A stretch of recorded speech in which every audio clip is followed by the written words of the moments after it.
अस्सलाम वालेकुम व्यूवर्स, कैसे हैं आप लोग। रिसेंटली हमने देखा कि ईरान और इजराइल का जो कॉन्फ्लिक्ट था 12 डेज़ का, फाइनली एंड अल्टीमेटली उसका दी एंड हुआ और काफ़ी कंट्रीज़ पीस मेकिंग के अंदर कूद पड़े हैं कि चाहते हैं कि ये वॉर ख़त्म हो, हमेशा हमेशा के लिए ख़त्म हो। अमेरिका भी इसमें पीस मेकिंग की तरफ जा रहा है, पाकिस्तान भी इसमें आ चुका है और बहुत सारे जो गल्फ़ कंट्रीज़ हैं वो भी कोशिश कर रहे हैं कि इसमें परमानेंट जो है एक लॉक लग जाए और नो मोर वॉर हो।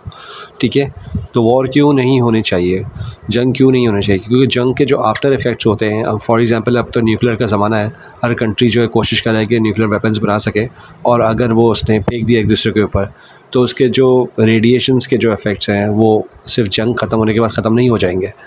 बल्कि वो उस हिरोशिमा और नागासाकी की तरह आज तक जिन चीज़ों में पेनिट्रेट कर चुके हैं वो उसी तरह से उनमें पेनिट्रेट कर जाएंगे और हमेशा जनरेशन टू जनरेशन ट्रांसफ़र होते रहेंगे।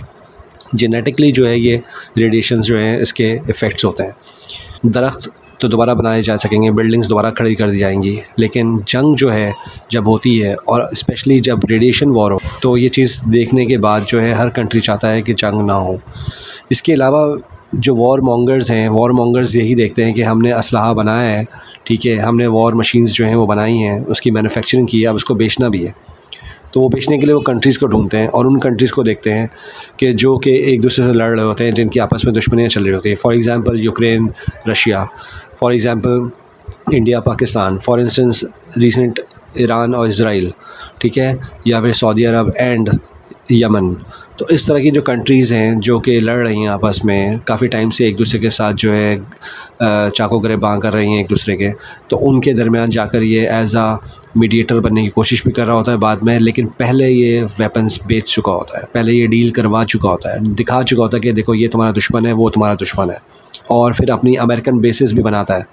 कि देखो ये तुम पर अटैक कर सकता है। अब जो ईरान ने अटैक किया है यूएस की बेसिस पर, जो कि मुस्लिम कंट्रीज़ के अंदर है, तो मुस्लिम कंट्रीज़ के तो और कान खड़े हो गए कि वो ये कहेंगे अमेरिका को अब तो आओ तुम पूरा कंट्री हमारा ले लो और पूरी कंट्री के अंदर ही एयर बेसिस बना दो, हम बैटल शिप्स जो वाटर्स में खड़े हुए हैं तो इनको और करीब ले आओ, हमारे घरों के पास ले आओ। ठीक है, अब तो हम खुद ही से दावत दे रहे हैं, बजाय कि हमें एक दूसरे के साथ यूनिटी के साथ रहना चाहिए, बजाय कि हम एक दूसरे का साथ दें। तो ईरान और इजराइल की कॉन्फ्लिक्ट जो हुई है उसमें बहुत सारे हमें लेसन्स मिल रहे हैं कि कौन है वॉर मॉन्गर, कौन है फ़ायदा अपना लेने वाला और कौन आपका दुश्मन था, कौन दोस्त था, किस अपने ने आपका साथ दिया, किस गैरों ने आपका साथ दिया, ये सब आपको नज़र आ गया, कौन हक़ पे था, कौन बातिल पे था। तो ये जो है, इससे पहले भी टीपू सुल्तान के साथ यही हुआ कि जब वो हक़ पे खड़ा था पूरे हिंदुस्तान के मुसलमानों ने उसका साथ नहीं दिया और ब्रिटिशर्स उस पर चढ़ दौड़े, उसके साथ गद्दारी हो गई और वो मारा गया। या इसके अलावा इससे पहले अगर हम जाएं 14वीं सेंचुरी में, तो स्पेन में देखें जहाँ पे 800 साल तक मुसलमानों ने हुकूमत की और आज मुसलमान कंट्री नहीं है वो, it's is no more a Muslim country. ठीक है, उस कंट्री पर फ्रांस ने इन्वेड कर लिया, उस पर भी यही हुआ कि स्पेन के आपस के अपने ही शहर कब्ज़ा होते चले गए वन बाय वन, और वो एक दूसरे का तमाशा देखते रहे, किसी ने एक दूसरे का साथ नहीं दिया, डिस्पाइट के उनके पास फ़ौज भी थी, सब थे। और उससे पहले अगर हम 11वीं सेंचुरी में जाएं तो जो स्पीड सलाहुद्दीन अय्यूबी की थी बैतुल मुक़द्दस की तरफ, उसको फ़तह करने के लिए, उसको वहाँ से क्रिश्चियनों से आज़ाद करवाने के लिए, जिस तरह से उन्होंने खून में नहला दिया था मुसलमानों को, तो उसके अपने ही रास्ते में उसके अपने दोस्त यार आ गए। नूरुद्दीन ज़ंगी जब मरा तो उसके जाने के साथ साथ उसके जितने वज़ीर थे उन सब ने अपनी प्रिंसली स्टेट्स बना लिए और सब अपने अपने बादशाह बन गए, और उन्होंने क्रिश्चियंस को कहा कि तुम हमारी मदद करो सलाहुद्दीन अय्यूबी के ख़िलाफ़। तो सलाहुद्दीन अय्यूबी की जो स्पीड थी वो स्लो डाउन हो गई,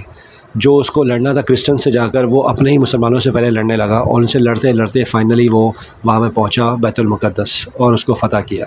तो इन शॉर्ट ये कि आज भी हमने देखा कि ईरान अकेला ही खड़ा हुआ था उस महाज़ के ऊपर, उस जंग के मैदान में, और उसके साथ देने वाला कोई भी नहीं था। रशिया और चाइना ने कोशिश की, वो गैर थे, वो मुसलमान नहीं थे, लेकिन फिर भी उन्होंने कोशिश की कि हम साथ दें, ठीक है, ईरान का, लेकिन अपने ही किसी मुस्लिम कंट्री ने सिर्फ अपने सर छुपाने के अलावा, अपने घर को बचाने के अलावा कोई और काम दूसरा नहीं किया। ये पीस मेकिंग जो है ये थोड़ी देर के लिए, जंग को रोकने के लिए ज़रूर है, लेकिन आपको आज के बाद से ये देखना है, ये सोचना है कि कौन आपके साथ है। इंडिया तो कभी भी आपके साथ नहीं है ना, इवन कि ईरान के साथ भी नहीं है, जिसकी हमेशा डील्स होती रही हैं। पाकिस्तान ने अगर सी पैक बनाया तो उसने जाके जो है चार बाहर के ऊपर कोशिश की कि वहाँ पे भी सी पैक जैसे ही कोई चीज़ बना ले,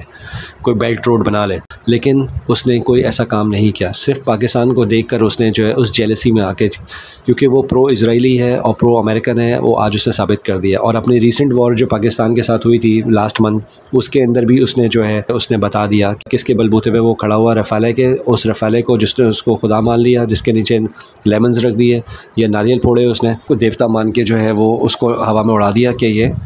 पाकिस्तान को तबाह कर देंगे और हम लाहौर में नाश्ता करेंगे। ये सब उसके जो ख्वाब थे धरे के धरे रह गए। इन शॉर्ट ये है कि इंडिया कभी भी किसी भी मुस्लिम कंट्री का दोस्त नहीं हो सकता दिल से, जितना वो इसराइल का, चाहे वो इसराइल 50,000 प्लस लोगों का जेनोसाइड कर चुका है गज़ा के अंदर, रफ़ा के अंदर, फूड कैंपिंग्स के अंदर बॉम्बिंग कर चुका है, लेकिन फिर भी उनके दिल में एक आवाज़ हमदर्दी के लिए नहीं है, सिंपैथी नहीं है। आज भी इनकी ट्वीट्स कि हम तुमसे लॉयल हैं, किसके साथ, इसराइल के साथ या फिर अमेरिका के साथ, क्योंकि उनकी टेक्नोलॉजी को देख रहे हैं कि वो टेक्नोलॉजी उनसे हासिल कर लेंगे फ्यूचर में, तो इनकी टेक्नोलॉजी इनको मिल जाएगी। लेकिन टेक्नोलॉजी इतनी बड़ी भी हो, आज इस मैसेज में मैं देना चाहूँगा कि 313 का जो ये पासवर्ड है, ये जो पासकोड है, ये रोबोटिक कोड है, ये अपने पास दिमाग में डाल लें, उस टेक्नोलॉजी के अंदर फिट कर लें, क्योंकि आपका जो पासवर्ड है आज के बाद से 313 होना चाहिए। कि पाकिस्तान ने भी उस दिन बता दिया कि हमारे पास तादाद में कम हो, लेकिन आप बहुत बड़ी कंट्री होने के बावजूद, जो हमेशा पाकिस्तान को भिखारी और गरीब कहता रहा इंडिया, उसको भी उन्होंने लोहे के चने चबवा दिए उस 2 से 3 दिन के कॉन्फ्लिक्ट के अंदर। और आज ईरान ने 12 दिन के अंदर इसराइल को लोहे के चने चबवा दिए, बता दिया कि हम वो पुराने वाले ईरान नहीं हैं जो इकनॉमिकली बहुत ज़्यादा वीक हैं, लेकिन हमने इंटरनली अपने आप को बहुत ज़्यादा स्टेबल किया और हमें पता था कि इस डोमेन के अंदर हमें जो है अपने आप को स्ट्रॉन्ग करना है, क्योंकि यही वाहिद ज़रिया है जिसके ज़रिए हम दुनिया को बता सकते हैं कि हम मुसलमान चाहे तादाद में जितने भी कम हों, लेकिन जब हमें अल्लाह पे यकीन होता है, उसकी नुसरत और फ़तह पे यकीन होता है, तो वो हमें फ़तह दे देता है, वो हमें विक्टर बना देता है, कॉन्करर बना देता है। तो तादाद के ऊपर क्वांटिटी डजंट मैटर्स, ठीक है। इट ऑलवेज़ मैटर्स दैट कि when we rely on Allah with our full faith. तो हमें आज भी इकट्ठा होना होगा, अपनी फ्रेटर्निटी, अपने ब्रदरहुड को रिवाइव करना होगा, जो हमें हमारे प्रॉफिट ने बताया कि हमें इकट्ठा होना होगा दुश्मनों के ख़िलाफ़, और दुश्मनों को पहचानना होगा कि कौन है तुम्हारे पीछे खड़ा हुआ दुश्मन, इंडिया, या तुम्हारे आगे खड़ा हुआ इसराइल या अमेरिका। तो इन सब को पहचानना होगा। डिप्लोमेटिकली आप जितने भी पीस मेकिंग कर लें, ठीक है, सीज़ फायर करवा लें, लेकिन वो दुश्मन को आप टाइम दे रहे हैं कि वो दोबारा से संभल जाए और दोबारा से रिटेलिएट करे, इवेंज बैक करे। तो उससे पहले आपको ख़ुद तैयार होना होगा और अपने आप को स्ट्रॉन्ग करना होगा। और स्ट्रॉन्ग होने के साथ साथ जितना भी आप स्ट्रॉन्ग हो जाएं, टिपू सुल्तान भी बहुत स्ट्रॉन्ग था, सलाहुद्दीन अय्यूबी भी बहुत स्ट्रॉन्ग था, ठीक है। तो आज नीड है कि हमें दोबारा से ब्रदरहुड की तरफ जाना पड़ेगा। हमें जो है अपने दिलों को मिलाना होगा, हाथ सिर्फ नहीं दिलों को मिलाना होगा। जब भी हम अमेरिका को की आंखों में आंखें मिलाकर बात कर सकते हैं, या फिर इसराइल की आंखों में आंखें मिला के बात कर सकते हैं, या इंडिया की आंखों में आंखें मिला के बात कर सकते हैं। मैसेज देना चाहूँगा कि इंडिया वालों, टेक्नोलॉजी में मत जाओ। ये टेक्नोलॉजी जो है ये हमारे इंसानों के हाथ की बनाई हुई है, ठीक है। खालिद बिन वलीद को याद रख लेना, ठीक है, हज़रत अली को याद कर लेना, सलाहुद्दीन अय्यूबी को याद कर लेना, टिपू सुल्तान को याद कर लेना जो तुम्हारे हिंदुस्तान के अंदर ही था, ठीक है। और तारिक बिन ज़ियाद का नाम याद रखना जो यूरोप में जाकर जिसने स्पेन को फ़तह किया था, जिसके पास कोई टेक्नोलॉजी नहीं थी, बल्कि अगर उसके पास एक शिप जैसी टेक्नोलॉजी भी थी तो उसने उसको भी जला दिया था। ये मैसेज देने के लिए कि टेक्नोलॉजी डजंट वर्क, ठीक है। सो प्लीज़ अपने दिमागों को खोलो। अपनी मूवीज़ के अंदर जितनी मूवीज़ बनानी है पाकिस्तान के ख़िलाफ़ या किसी भी कंट्री के ख़िलाफ़, या कितना भी ट्वीट करना है या कितने भी कमेंट्स देने हैं, वो देते रहो, करते रहो, क्योंकि तुम लोग इसी चीज़ में खुश हो तो इसी चीज़ में खुश रहो। Thank you.